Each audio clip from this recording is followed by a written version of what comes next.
VBN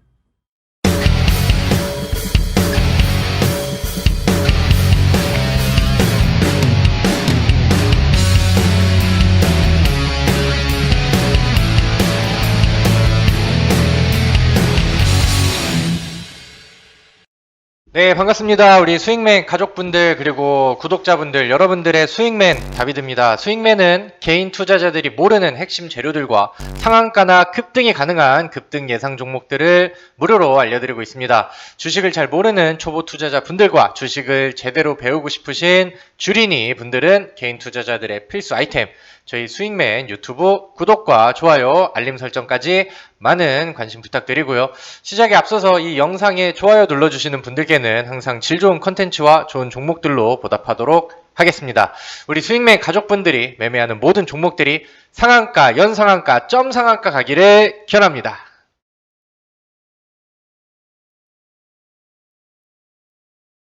네, 우리 스윙맨 구독자분들 반갑습니다. 제가 오늘 영상을 좀 오랜만에 좀 올려드리는 것 같은데 지난번 SK 하이닉스가 또 급락을 시작을 하면서 증시가 좀 많이 흐트러졌고 좀 변수가 많으니 외국인의 순매수가 들어올 때까지는 좀 눈여겨보자 이렇게 좀 말씀을 드렸었죠. 네, 오늘 오랜만에 코스피 시장에서는 외국인이 순매수로 포지션이 찍히는 모습들이 나왔습니다. 이게 10거래일 정도 연속으로 외국인이 순매도를 하다가 오늘은 좀 매수세가 좀 강하게 코스피 시장에는 들어오는 모습들이 나왔고 내리막길을 걷고 있었던 코스피가 오늘은 1.56% 상승 마감하면서 오늘 장이 마감이 됐습니다. 그동안 우리 증시에 악재가 너무 다양하고 많은 그런 상황 안에서 좀 호재가 나오지 않는 그런 상황이었는데 오늘은 삼성전자 쪽에서의 호재가 나오게 되면서 우리 증시를 좀 이끄는 그런 모습들이 나왔습니다.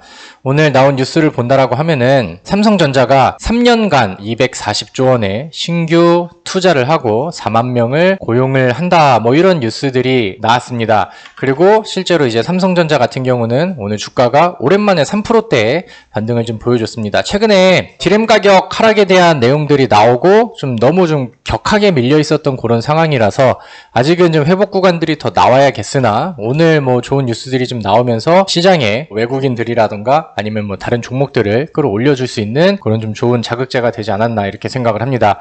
일단은 뭐 삼성전자 쪽에서 뉴스를 내보내면은 국내 투자자들이라고 한다면 어떤 내용인지 당연히 체크를 하고 가야겠죠. 일단은 뭐 삼성전자에서 투자를 한다라고 얘기를 했습니다. 규모가 3년간 240조 원 정도. 근데 이제 아무래도 삼성전자에서 투자를 한다라고 하면은 최근에는 2030 시스템 반도체라고 해가지고 시스템 반도체 강조를 좀 많이 했죠. 그리고 이제 이재용 부회장이 이제 또 나오고 하다 보니까 삼성전자의 뭐 이런 발표들이라든가 추후 뭐 계획들 이런 것들이 이제 하나하나씩 좀 빠르게 나오고 있는 것 같습니다. 그래서 아무래도 이제 시스템 반도체 1위의 꿈, 그 다음에 3년 240조 투자 마중물 뭐 이렇게 해서 뉴스 기사가 나왔는데 아무래도 여기에서 가장 큰 비중을 차지하는 거는 시스템 반도체 이쪽이 되겠고 시스템 반도체를 세계 점유율 1위를 목표로 한다 이런 거는 여전히 동일하다라는 내용들이 나왔습니다. 그리고 오늘 우리가 다른 쪽으로 주목을 해봐야 될 내용 중에 하나가 뭐냐면은 시스템 반도체 이외에 이제 뉴스가 이렇게 이제 나왔습니다. 삼성이 바이오 주권 국가적인 과제 제2 반도체 신화를 구축한다 이렇게 멘트를 또 뱉어줬어요. 그래서 바이오 사업을 제2의 반도체로 성장을 좀 시키겠다라는 뉴스들이 오늘 같이 더해졌습니다. 요즘에 삼성 바이오로직스 같은 경우는 주가의 상승률이 굉장히 좀 잘 나와주고 있는 그런 상황인데 최근에 또 셀트리온 형제들도 그렇고 그 다음에 HLB들도 그렇고 시장이 좀 빠지는 와중에 제약주들의 역할이 굉장히 좀 중요해진 모습들이 시장에서 보여지고 있습니다. 그리고 실제로 연기금이 좀 매집을 많이 하고 매수를 많이 하는 종목 중에 요즘에 또 셀트리온 형제들이 또 이제 포착이 되고 그랬는데 셀트리온이라던가 아니면은 뭐 셀트리온 제약 아니면은 셀트리온 헬스케어 뭐 이런 종목들도 요즘에 분위기가 좀 개선이 되고 있죠. 그래서 아직까지는 오늘 뭐 제약주들이 전부 반응이 나온 건 아니지만은 대장주들이 요즘에 분위기들이 굉장히 좀 좋습니다. 오늘 HLB 같은 경우는 16% 정도의 상승률이 나왔고 이제 뭐 삼성전자로 시작이 된 요런 이제 뭐 투자 이슈들 요런 것들이 제약주에 다시 붐을 좀 일으켜 줄 것인가 요런 것들도 이제 앞으로 관심 내용으로 좀 보시면 좋을 것 같습니다. 일단은 일단은 삼성전자가 오늘 올라왔고 삼성전자가 추가적으로 빠지지 않는다라고 하면은 우리 증시 같은 경우는 뭐 단기적인 반등 흐름들이 앞으로도 좀 지속이 될 가능성이 저는 충분히 있다라고 생각을 합니다. 삼성전자에 의해서 우리 그 코스피 지수가 보통 좀 방향성이 정해지고 그 다음에 이제 뭐 코스닥 같은 경우는 약간 좀 후발적으로 좀 따라가는 그런 모습들을 그동안 많이 보여줬기 때문에 아무래도 이제 지금 시장의 추가적인 반등에 대한 터닝 포인트는 삼성전자의 분위기가 뭐 내일도 이어지느냐 아니냐 이런 부분들이 좀 되겠죠. 근데 제가 여러분들께 방송을 처음 시작을 하면서 우리 증시에는 호재보다 악재가 너무 많다라고 말씀을 드렸습니다. 근데 이제 최근에 이런 뭐 디램 악재라던가 아니면 뭐 짜잘한 북한에서 뭐 미사일 이슈라던가 이런 부분들도 이제 좀 나오긴 했는데 우리가 이번 달 말까지는 좀 체크를 해야 될 변수들이 좀 많이 남아있는 것 같아요. 그래서 오늘은 제가 뒤 내용을 좀 보면서 우리 지금 시장에 어떤 상황이 처해져 있는지 그 다음에 우리가 앞으로 좀 투자의 방향을 어떻게 좀 잡으면 좋을지 주식시장에서 롱런을 하기 위해서 우리가 이제 시장 변화에 대한 어떤 좀 태도를 좀 가지고 있으면 좋을지 이런 부분들을 좀 얘기를 하면은 좋을 것 같습니다. 일단은 뭐 오늘의 호재는 뭐 여기서 이제 좀 지우도록 하겠고 사실 오늘 시장이 반등을 했지만 여전히 시장을 부정적으로 보는 사람들도 굉장히 많은 상황입니다. 그리고 제가 제 거 외에 요즘 뭐 주식 유튜브라던가 아니면 뭐 증권방송 뭐 TV 채널 이런 것들을 좀 같이 본다라고 하면은 많은 사람들이 좀 의견이 갈려요. 그만큼 지금 시장은 좀 변수가 많은 상황이고 많은 사람들이 이제 한 치 앞을 좀 예상하기가 좀 애매한 그런 상황이다라고 이제 볼 수 있겠죠. 근데 저도 지금 변수들이 전부 해소가 되지 않은 그런 상황이라서 보수적인 관점으로 매매를 해야 된다라는 의견을 좀 가지고 있거든요. 그래서 그럼 내용들을 좀 보도록 하겠습니다.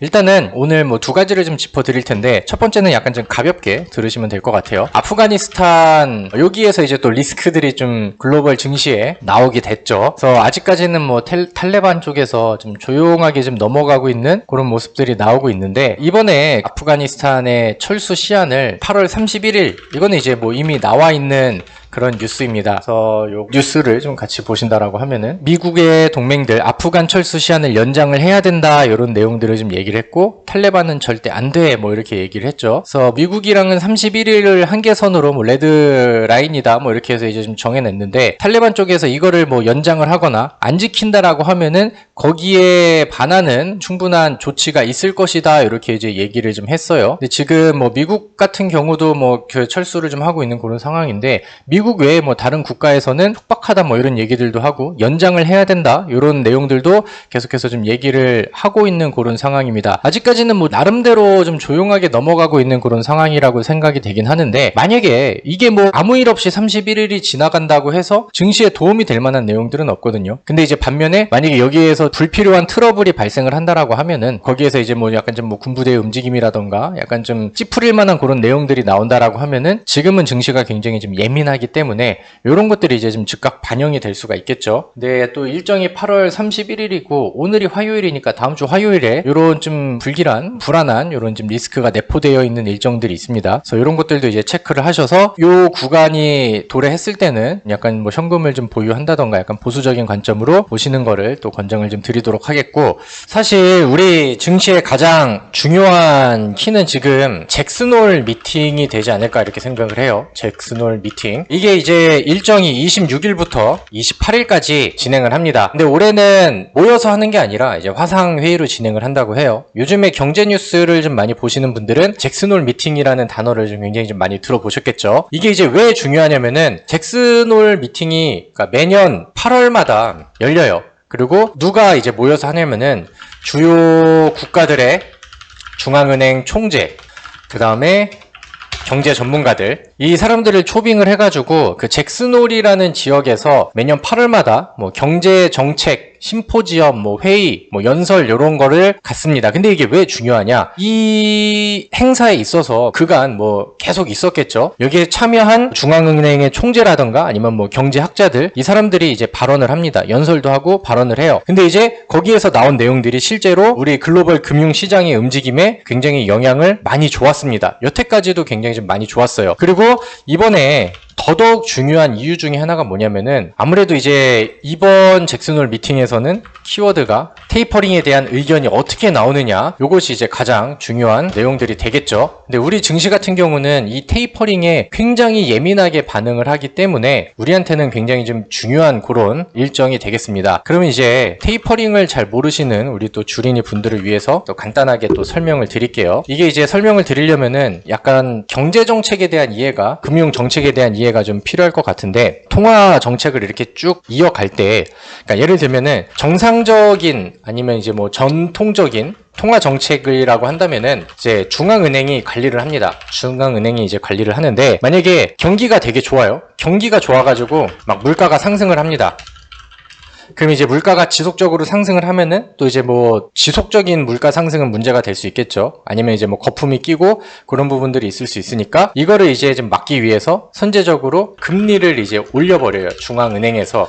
그럼 이제 아무래도 시장에 풀리는 돈이 좀 줄어들고 또 은행 쪽으로도 이제 자금들이 좀 모이고 하면서 자연적으로 물가를 좀 조절을 하는 그런 역할을 좀 하게 되는 거죠. 그리고 이제 반대로 경기가 좋지 않은 그런 상황 안에서는 금리를 좀 내려주면서 돈을 좀 풀어주고, 그 다음에 이제 뭐 기업들을 좀 위축됐었던 그런 심리들을 좀 해소를 시켜주면서 통화 정책을 이제 펼치게 되는데, 이렇게 이제 금리를 가지고 직접 만지고 변화를 하는 거는 이게 실제로 좀 효과가 나오는데 시간이 좀 걸린다라고 해요. 그래서 이게 정상적인 통화 정책은 약간 이런 식으로 이제 금리를 조절을 하는 건데, 여기서 약간 비정상적이라고 하긴 그렇고, 그러니까 이번에 뭐 코로나 같은 여러 이제 좀 큰 사건들이라던가 좀 변수들이 발생을 했었을 때는 우리는 양적 완화라는 새로운 이제 통화 정책을 펼치게 됩니다. 그래서 양적 완화라는 게 다시 중앙은행이 금리를 가지고 만지는 게 아니라 그냥 돈을 찍어내요. 돈을 대규모로 찍어내고, 그 다음에 이제 이 찍어낸 돈을 통해서 국채 아니면은 뭐 회사채, 뭐 채권들,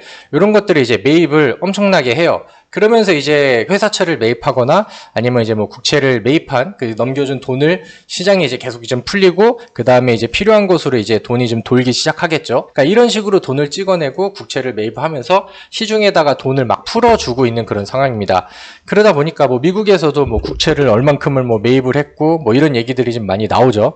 그러면 이제 시장에 돈이 막 풀리게 되잖아요. 그래서 얘네들이 이제 좀 필요한 곳으로 흘러가게 된다라고 하고 유통이 좀 많이 된다라고 하면은 일단은 좀 경제가 흔들렸을 때 거기에 대한 좀 뭐 한숨을 돌리게 되는 효과들을 좀 빠르게 볼 수가 있는 그런 이제 양적 완화가 됩니다. 근데 이제 돈이 계속해서 풀리고 늘어나고 하게 되면은 아무래도 이제 돈이 많아지면 당연히 가치는 떨어지겠죠. 그래서 이제 화폐의 가치가 떨어지게 되고, 그러면 이제 반대급부로 이제 뭐 자산의 가치가 좀 올라가게 됩니다. 예를 들면은 요즘에 뭐 부동산, 그 다음에 우리 주식 시장도 굉장히 좀 잘 올라갔었죠. 아니면 이제 원자재 가격들 뭐 이런 것들도 가치가 되게 올라가게 돼요. 그래서 이런 현상들이 있는데, 지금은 뭐 이런 변화들이 있다는 거는 우리 투자자분들도 이제 알고 계시겠죠. 근데 이 테이퍼링이라는 게 뭐냐면은 이게 이제 뭐 출구 전략이라고도 이제 표현을 하는데, 그동안에 양적 완화를 통해서 돈을 계속해서 이제 풀어줬잖아요. 근데 이제 테이퍼링이라고 하는 것은 이렇게 풀고 있었던 양적 완화를 줄이면서 이제 원래 정상적인 통화 정책으로 돌아가겠다, 이렇게 이제 얘기를 하는 게 이제 테이퍼링입니다. 그러니까 시장에서는 그동안 이제 막 돈을 풀어주고, 그 다음에 이제 경제 안정화 아니면은 뭐 증시 안정화를 위해서 계속해서 좀 이렇게 정책들을 펼쳐줬는데, 이제는 그만할 때가 됐어, 이렇게 얘기를 하니까 아무래도 이제 그동안 올랐던 증시도 있고 하니까 부담 요소로 될 수밖에 없겠죠. 근데 이게 테이퍼링을 시작으로 해서 긴축을 시작하게 된다라고 하면은 우리나라가 영향을 더 많이 받는 이유가 있어요. 아무래도 이제 시장에서 돈이 많이 풀리고 하면은 이제 투자가 좀 활성화가 되고 하겠죠. 그러니까 지금이 이제 그렇게 되고 있는 그런 상황인데, 글로벌 투자자들의, 외국인 투자자들의 투자처 중에서도 뭐 안정적인 부분들이 있고, 아니면은 좀 더 이제 시장과 글로벌 경기들이 좋기 때문에 조금 더 이제 초과 수익을 낼 수 있는 약간 좀 리스크가 있지만 좀 더 기회가 있는 그런 시장에 투자를 하기도 하겠죠. 근데 그렇게 이제 얘기를 하는 게 보통 이제 신흥국 증시라고 표현을 하는데, 우리나라는 중국이랑 마찬가지로 신흥국 증시에 포함이 됩니다. 그래서 뭐 미국에서도 이렇게 막 돈을 많이 풀고 이렇게 하다 보면은 이런 자금들이 신흥국 증시로 들어올 가능성들이 굉장히 좀 커요. 그래서 우리나라 증시가 그때 이제 양적 완화를 미국에서 또 시작을 한 이후로 굉장히 좀 많은 상승률을 또 보여주기도 했죠. 근데 이제 문제는 여기서 이제 걷어들인다라는 점에서 이제 테이퍼링이 시작이 된다라고 하면은 신흥국 증시에서 외국인 투자자들의 자금들이 좀 빠르게 유출이 되는, 그 다음 이탈이 되는 이런 좀 역효과들이 있겠죠. 그래서 최근에도 좀 테이퍼링에 대한 우려감들이 우리 증시에는 더 예민하게 반응을 했습니다. 미국 증시보다 우리나라 증시에 더 예민하게 반응을 했어요. 아무래도 미 증시는 상대적으로 우리 증시보다는 약간 좀 묵직한 그런 느낌을 좀 가지고 있고, 아무래도 이제 신흥국 증시에서 빠져나간 이런 자금들이 이제 또 안전자산으로 이제 그 좀 분류가 되는 달러와 뭐 이쪽으로도 좀 많이 유입이 되니까, 그러면은 이제 또 달러의 가치가 올라가고 우리나라 또 원화의 가치가 떨어져서 또 환율에 대한 내용들이 나오고, 또 환율 가격 상승으로 인해서 외국인 투자자들이 또 이탈되는 이런 또 효과들이 있고 하다 보니까, 이번 이 잭슨홀 미팅에서 테이퍼링에 대한 의견들이 어떻게 나오는지는 굉장히 좀 우리나라 증시의 중요한 이벤트가 될 것 같습니다. 만약에 이제 아까 얘기했던 것처럼 뭐 델타 변이로 인해서 지금은 좀 조절을 해야 된다, 아직은 시기상조다, 이런 느낌으로 온다라고 하면은 최근에 지금 매도를 단행했던 외국인들의 투자 자금들이 좀 줄어들 것이고, 그 다음에 오히려 이제 좀 다시 좀 유입되는 그런 좀 이벤트가 되지 않을까라고 생각을 하고, 만약 지금 우리가 우려하는 것처럼 지금 당장이라도 테이퍼링을 시행을 해야 돼, 이런 쪽으로 분위기가 쏠린다라고 하면은 그때는 이제 우리 증시에 좀 추가 하락을 우리가 좀 걱정을 할 필요가 있겠죠.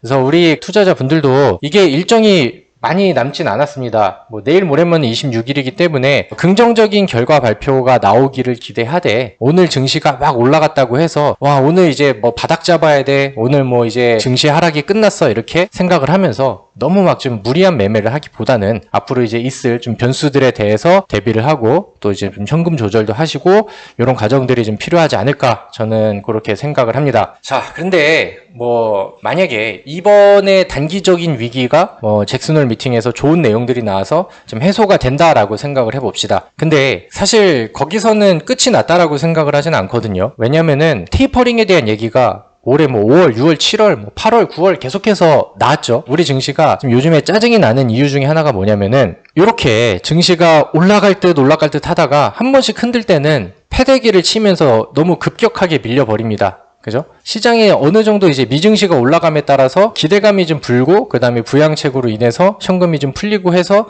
증시가 올라가기는 하나, 이런 불안감들이, 그 다음에 이제 이런 증시가 고점이지 않을까라는 이런 불안감들이 이제 작용을 해서 시장이 흔들리는 요소들이 나올 때는 굉장히 좀 급격하게 빠져버리죠. 그러니까 이런 것 때문에 이제 투자자들이, 개인들이 좀 스트레스를 좀 겪을 수 있는 그런 시장이 되는데, 만약에 이번에 좀 테이퍼링 시기가 좀 멀어진다 하더라도 그러면 이제 단기적인 반등은 충분히 나올 수 있으나, 중간중간에 요즘처럼 보여줬었던 한 번 흔들 때 격하게 흔드는 이런 장세는 지속이 될 수밖에 없습니다. 그래서 차라리 어떻게 본다라고 하면은 뭐 테이퍼링 시기가 좀 정해지거나 좀 확정된 멘트들이 나오는 게 우리 증시에 앞으로 좀 더 도움이 될 수도 있겠다라는 생각을 좀 하기도 하고요. 그래서 그런 부분들도 이제 체크를 하시되, 근데 만약에 이게 뭐 굳이 이번이 아니라 하더라도 제가 뭐 불과 3-4달 전에 봤던 것보다는 그래도 테이퍼링의 시기는 점점 가까워지고 있다라는 생각이 좀 들거든요. 근데 어차피 지금 당장이 아니라 하더라도 언젠가는 와야 되는 이벤트고 와야 될 그럴 사건이기도 합니다. 근데 이제 그동안에 그 증시가 좀 많이 흔들렸었던 이런 모습들이 좀 나와가지고 뭐 테이퍼링에 대한 발표가 나오면은 뭐 단발적으로 좀 흔들릴 수 있겠죠. 그리고 증시가 이렇게 올라간 거에 대한 가장 중요한 이유들과 그 다음에 원인들이 양쪽 하나에서부터 왔기 때문에, 아무래도 이제 시행이 되고 앞으로 시간이 지나고 뭐 금리 인상까지 이제 가게 된다라고 하면은 증시가 과거의 이런 탄력을 유지하기는 힘들겠죠. 그래서 그런 부분들도 좀 미리 염두를 좀 해볼 필요는 있을 것 같아요. 근데 다만, 그러니까 시장이, 우리 코스피 차트를 보면서 말씀을 드리면은 시장의 방향성은, 그러니까 한 국가의 증시의 방향성은, 특히나 우리나라는 뭐 삼성전자가 부도나지 않는 이상, 혹은 뭐 전쟁이 나지 않는 이상 증시의 전체적인 방향성은 점점 올라가고 위쪽으로 올라가는 게 맞습니다. 근데 지금은 단기 과열이 좀 많이 되어 있는 상황이고, 앞으로 뭐 테이퍼링에 대한 우려감들이 있다라고 하면은 시장은 충분히 조정을 보여줄 수 있죠. 그러니까 시장이 뭐 20%, 30% 빠진다는 얘기들이 나오는데 그게 근거가 없는 얘기는 아닌 것 같습니다. 그럼 이제 우리가 증시를 이제 대응을 했을 때, 그러면 시장이 앞으로 빠질 것 같으면은 뭐 무작정 도망을 가야 되고, 아 나는 이제 주식 생활을 접어야 돼, 뭐 이렇게 대응을 할 게 아니라, 시장은 항상 사이클이라는 게 있어서, 과거에도 뭐 미국과 중국의 무역 갈등이 있었을 때는 뭐 이렇게 하락하는 추세를 보여준 적도 있었고요. 그 다음에 뭐 2007년, 2008년도 이때는 이제 그 미국의 또 경제 위기가 있었을 때도 시장에 또 빠지는 구간들이 있었고요. 그 다음에 박스를 만들면서 횡보하는 구간에서도 이렇게 뭐 잘 올라가다가 올라갔다가 밀리는 구간들은 항상 나왔습니다. 근데 제가 2018년도, 2019년도 시장이 연속적으로 좀 재미없었었던 그런 시기에 뭐 계속 좀 주식을 하고 그 다음에 매매하고 리딩하고 뭐 이런 그 과정을 통해서 말씀을 드리면은 이건 너무나도 당연한 얘기죠. 시장의 증시가 좋고 코스피가 탄탄대로 쭉쭉쭉쭉 올라간다라고 하면은 뭐 삼성전자 작년에 매매했던 것처럼 뭐 삼성전자, 현대차 이런 우량주들을 가지고 매매를 해도 아니면 이제 펀더멘털 위주로 좋은 종목들이 수익률도 잘 나오고요. 안정감도 좋고 그 다음에 가져가고 매매하기도 편합니다. 근데 이제 시장이 이제 뭐 2020년도처럼 2021년도 상반기 최근에 이제 좀 흔들리기 전처럼 올라가는 그림들이 아니라고 한다면은 아무래도 이제 그럴 때는 시장이 힘이 없으니까 펀더멘털 위주의 종목들보다는 이제 모멘텀 위주의 종목들이 당연히 더 힘이 좋겠죠. 그러니까 뭐 새로운 테마가 형성이 된다라던가 아니면은 이제 뭐 어떤 정책이 발표가 나와서 거기에 대한 이제 뭐 새로운 또 테마가 또 형성이 된다던가 이런 종목들이 시장에서는 부각을 더 많이 받습니다. 과거에 뭐 하락 장세가 나왔을 때는 뭐 당연한 얘기였고 지금은 점점 그렇게 변화를 좀 하고 있다라고 생각을 해요. 근데 우리나라 투자자분들 중에 삼성전자를 가지고 있는 투자자들이 엄청나게 많잖아요. 2020년도, 2021년도 상반기 시장이 좀 많이 올라가면서 삼성전자, 뭐 현대차 뭐 등등 이런 종목들, 우량한 종목들에 투자를 하신 분들이 굉장히 많습니다. 삼성전자가 망할 일은 없다라고 생각을 하나 이제 그 시장이 변화를 하고 그 다음에 앞으로 뭐 테이퍼링과 금리 인상이 언젠가는 와야 될 이런 부분이라고 한다면은 주식시장에서 롱런하기 위해서는 뭐 그런 종목들의 비중도 좀 조절을 해야 됐고 그 다음에 이제 무작정 뭐 가치 투자, 뭐 펀더멘탈 보는 뭐 장기 투자 이런 느낌들보다는 뭐 테마주들을 이용한 단기 투자들 이런 것들도 이제 같이 병행할 줄 알아야 되고 그런 것들을 이제 좀 잘하고 좋아하시는 분들은 앞으로 조금 더 집중을 하고 이렇게 이제 매매를 하는 게 좀 필요하겠죠. 그래서 제가 주식의 정점 제 어플리케이션을 통해서 뭐 단타 종목들은 계속해서 이제 좀 업로드를 해드릴 거긴 하지만 이제 많은 투자자분들도 이제 앞으로 뭐 시장이 좀 방향성이 꺾일 수 있는 가능성을 또 미리 예측을 좀 하셔서 무조건 장기 투자가 좋다, 무조건 존버고 무조건 또 좀 멀리 보면서 가져가면은 성공할 거야 이런 마음들은